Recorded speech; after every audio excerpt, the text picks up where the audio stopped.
दिल्ली की जनता बड़ा स्पष्ट तौर पर जानती है कि दिल्ली के भलाई के लिए कौन काम कर रहा है और कौन नहीं कर रहा है। देश के यशस्वी प्रधानमंत्री नरेंद्र मोदी जी के नेतृत्व में लगातार भारत बढ़ रहा है और दिल्ली भी बढ़ रहा है। और दिल्ली जैसे प्रदेश में जहां पानी का दिक्कत हो, नाली का दिक्कत हो, सड़क का दिक्कत हो, उन समस्या पर दिल्ली के वरिष्ठ नेता और पूर्व मुख्यमंत्री कुछ नहीं बोल रहे। और जैसा कि आप जानते हैं, याद कीजिए कोरोना के समय को, जब कोरोना जैसी महामारी इस दुनिया में आई तो दिल्ली के तत्कालीन मुख्यमंत्री ने क्या कहा था कि जो बिहार यूपी के लोग हैं वो बिहार यूपी लौट चले जाएं,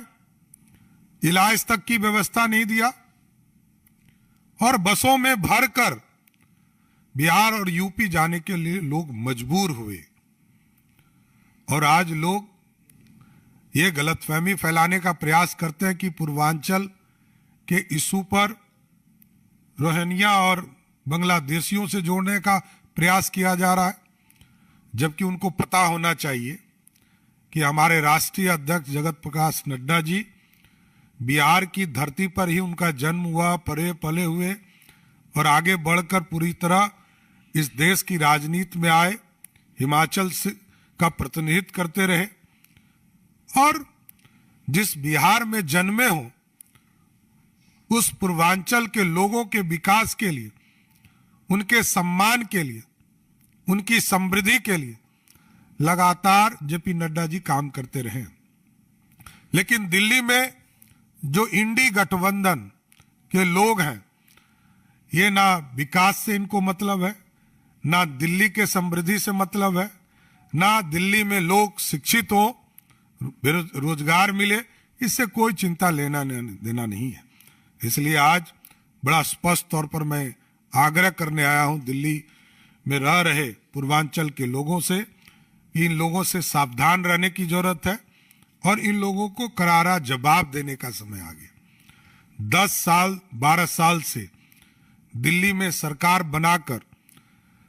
कोई काम दिल्ली की जनता के लिए इन लोगों ने नहीं किया है। इसलिए मैं विशेष तौर पर सभी लोगों से आग्रह करूंगा कि पूर्वांचल के लोग 2025 के चुनाव में पूर्ण रूप से दिल्ली में बैठी सरकार को जवाब देने का काम करें। और साथ ही साथ आप देखे होंगे कि अपने आप को एक पढ़ा लिखा वर्ग मानने वाले लोग किस तरह महिलाओं का अपमान करके 2 बड़ी घोषणा हुई दिल्ली में, दोनों वहां दिल्ली के मुख्यमंत्री ने घोषणा नहीं किया, दिल्ली के उनके पार्टी के नेता ने किया। ये अपने आप में महिलाओं का अपमान है। महिला शक्ति को आगे बढ़ाने का काम जो नरेंद्र मोदी जी कर रहे हैं, ये सारी पार्टियां एक तरह से अपमानित करने का काम कर रही है। धन्यवाद।